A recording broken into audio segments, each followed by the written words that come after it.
Hello Sharma ji, कैसे हैं आप? मैं अच्छा हूँ, आप कैसे हो?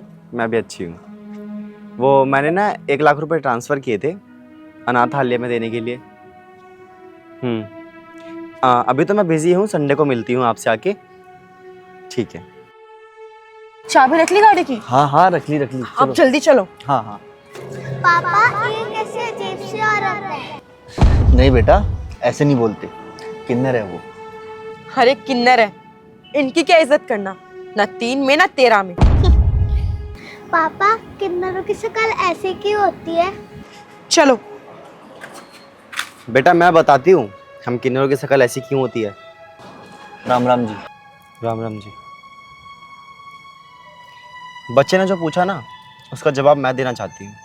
आप कौन हो और ऐसी क्यों लग रही हो? एंजल। बहन, बच्चे के दिल में जो सवाल आया उसने पूछ लिया। अब ये हमारा फ़र्ज़ है कि हम इसके सवाल का जवाब दें। बेटा आप कितने सुंदर हैं, आपके पापा भी कितने सुंदर हैं, और आपकी मम्मी वो भी कितनी सुंदर है, लेकिन मैं बिल्कुल सुंदर नहीं हूँ। दीदी, ये बच्ची है, बच्ची के मुंह से निकल गया होगा, माफ कर दीजिए ना। भैया इसमें माफ़ी मांगने की कोई बात नहीं है। ये सवाल तो किसी बच्चे के मन में आ सकता है, और अच्छा हुआ इसने पूछ लिया। इस सवाल का जवाब मैं देती हूँ। बताओ ना दीदी, आप ऐसे क्यों लग रहे हो? बेटा इस दुनिया में ना हज़ारों तरीके के फूल खिलते हैं, लेकिन सबका रंग रूप और खुशबू भगवान ने बनाया है, और भगवान ही इस बगिया का मालिक है। वही डिसाइड करता है कि कौन मुरझाएगा और कौन खिलेगा, और उसी तरीके से हम मनुष्य भी आते हैं। बेटा दीदी कोई बात नहीं, बच्ची है, माफ कर दीजिए, मैं इसको डांटूंगी ना। हम यहाँ से चलते हैं, चलो। नहीं बहन, इस बच्चे के सवाल का जवाब दिए बिना तो मैं कहीं नहीं जाने दूंगी। बेटा भगवान है ना, जिसे खुश होता है उसको खूबसूरत बना देता है, और जिसे नाराज। क्या हुआ आंटी, आपकी आंखें क्यों भर आई? कुछ नहीं बेटा, मुझे समझ नहीं आता कि हमने अपराध क्या किया है जो भगवान ने इतनी बड़ी सजा मुझे दे दी। तुम्हारा तो मन साफ था, इसलिए तुमने अपने मम्मी पापा से पूछ लिया, लेकिन हजारों लोग हमें हजारों लाखों नामों से पुकारते हैं, और समाज की इस गंदगी के बीच में हमें चलना पड़ता है, और इसी समाज को हम दुआ देते हुए चलते हैं। आंटी, मैंने आपको बुरा नहीं बोला, वो तो बस मैंने ऐसे ही पूछ लिया। क्या आपको बुरा लगा क्या?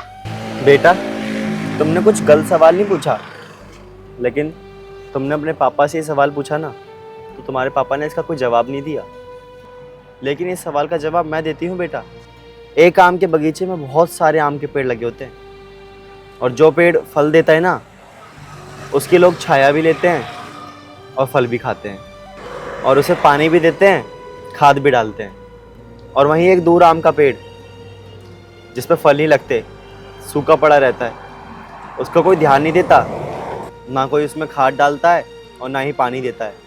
उसके होने या ना होने से कोई फ़र्क नहीं पड़ता, और उसी आम के पेड़ की तरह हम भी हैं बेटा, जिनके होने या ना होने से कोई फ़र्क नहीं पड़ता।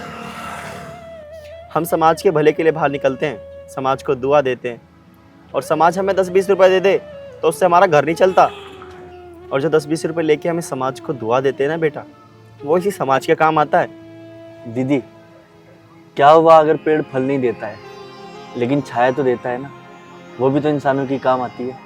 आंटी, आप बहुत अच्छे हो, और आपकी बातें भी बहुत अच्छी है। मैं आपको सैल्यूट करती हूँ। खुश रहो बेटा तुम हमेशा। अब मैं चलती हूँ।